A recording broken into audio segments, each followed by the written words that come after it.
நமச்சிவாய சிவாய நம. அனைத்து தமிழ் உள்ளங்களுக்கும் கனிவான வணக்கங்கள். 60 தமிழ் ஆண்டுகளில் இப்போது பிறக்க இருப்பது குரோதி வருடம்.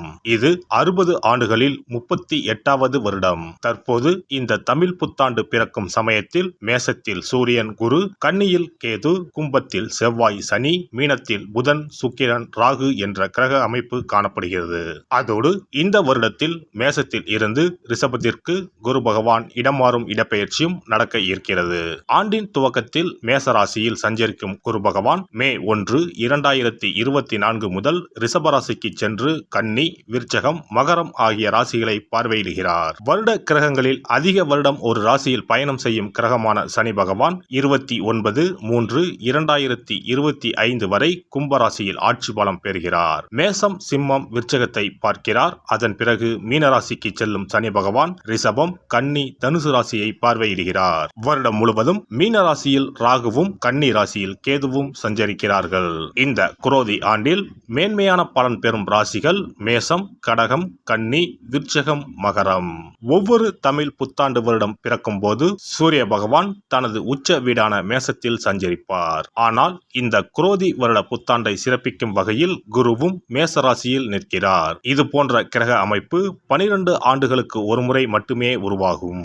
கால புருஷ 5ஆம் அதிபதியும் பூர்வ புண்ணியஸ்தான அதிபதியுமான சூரியனுடன் கால புருஷ 9ஆம் அதிபதி பாக்கியாதிபதியுமான குரு சேருவதால் தர்மம் தலைத்தோங்கும், ஆன்மீக நாட்டம் அதிகரிக்கும், ஆன்மீக ஸ்தலங்கள் புனர் அமைக்கப்படும், தொழில் முனைவோர் ஏற்றம் காண்பர். இந்த வருடம் முழுவதும் நிலவக்கூடிய கோல்சார நிலைகளின் அடிப்படையில் இந்த ஆண்டு நன்மை தீமைகளின் அளவு அவரவர் செயல்களால் கூடவோ குறையவோ கூடிய ஆண்டாக இருக்கும்.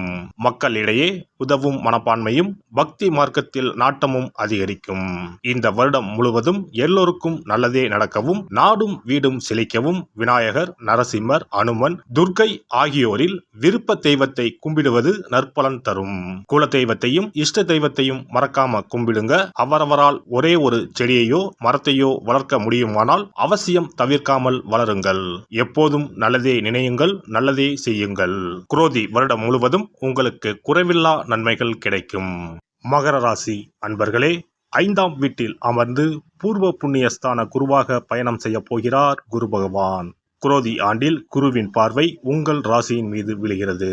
9ஆம் வீடு, 11ஆம் வீடுகளின் மீது குரு பகவானின் பார்வை விழுகிறது.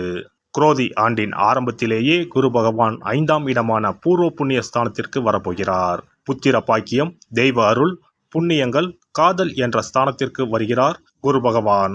குலதெய்வ அருள் கிடைக்கும். குரோதி ஆண்டில் மகர ராசிக்காரர்களுக்கு கெட்டி மேளம் கொட்டும். ராசியை 9ஆம் பார்வையாக குரு பார்ப்பதால் புகழ், கீர்த்தி, அந்தஸ்து பெறலாம். வாடகை வீட்டில் குடியிருப்பவர்கள் புது வீடு கட்டி குடி போகலாம். பாதியிலேயே நின்று போன வீட்டு வேலைகள் பூர்த்தியாகி சுபகாரியம் நடக்கும். பிள்ளைகளால் பெருமைகள் கிடைக்கும். குரு பகவானின் பார்வை உங்கள் ராசிக்கு 9ஆம் வீட்டின் மீது விழுவதால் கும்பிட போன தெய்வம் குறுக்கே வந்தது போல நினைத்த காரியம் எல்லாம் உடனடியாக நிறைவேறும். தடைகளை தாண்டி சுபகாரியம் நடைபெறும். பிள்ளைகள் விருப்பப்படி படிப்பும் அமையும். வசதி வாய்ப்பு பெருகி நிம்மதியான சூழ்நிலை கூடும். எதிர்பார்த்த பதவி உயர்வு, இடமாற்றம், புது வேலைக்கு முயற்சி செய்தவர்களுக்கு வாய்ப்புகள் கைகூடி வரும். திருமணமாகி நீண்ட நாட்களாக புத்திர பாக்கியம் இல்லாதவர்களுக்கு குழந்தை பாக்கியம் கிடைக்கும்.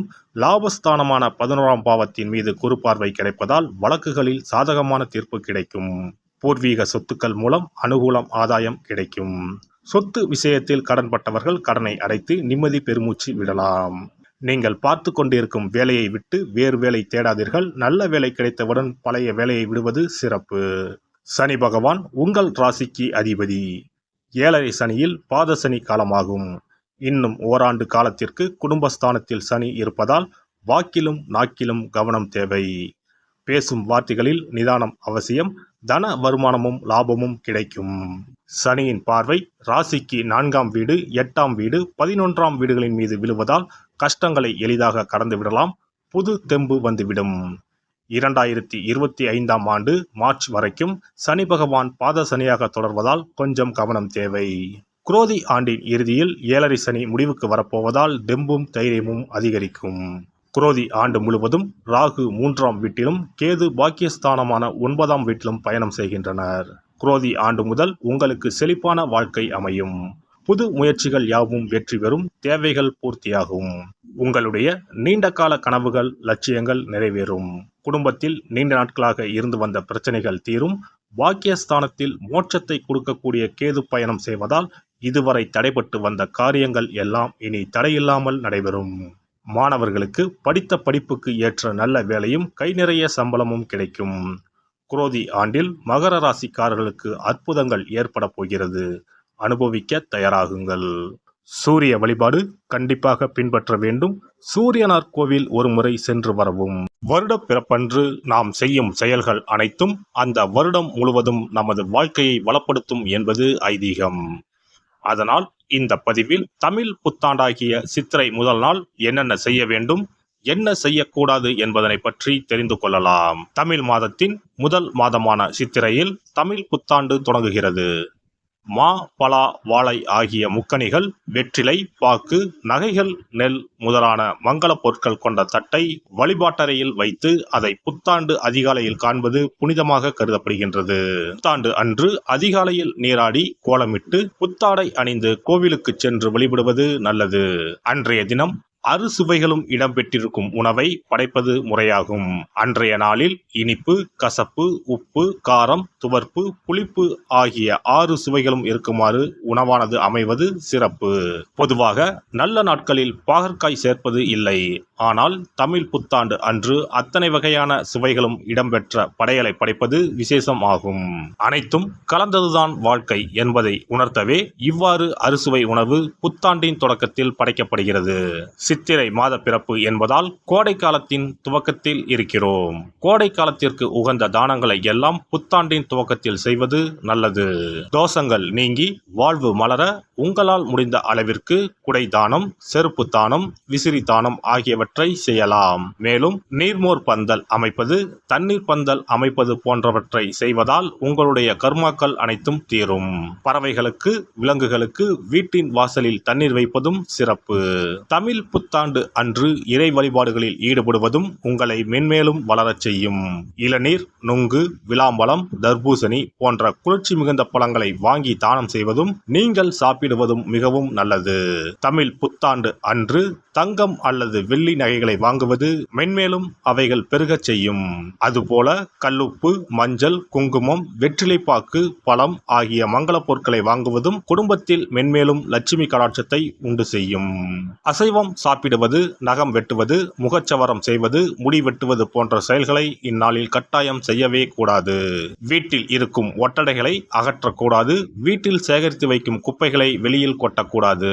புதிய பொருட்களை வாங்கலாம், ஆனால் வீட்டில் உள்ள பொருட்களை அன்றைய தினம் யாருக்கும் கொடுக்கக்கூடாது. மேலும் யாருக்கும் கடன் கொடுக்கக்கூடாது, கடன் வாங்கவும் கூடாது.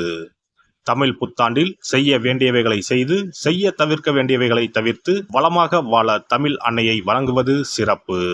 எல்லாம் வல்ல இறையருளால் நீங்களும் உங்கள் அன்பு குடும்பமும் உடல் நலம், நீலாயுள், நிறை செல்வம், உயர் புகழ், மெய்ஞானம் ஓங்கி வாழ்க வளமுடன்.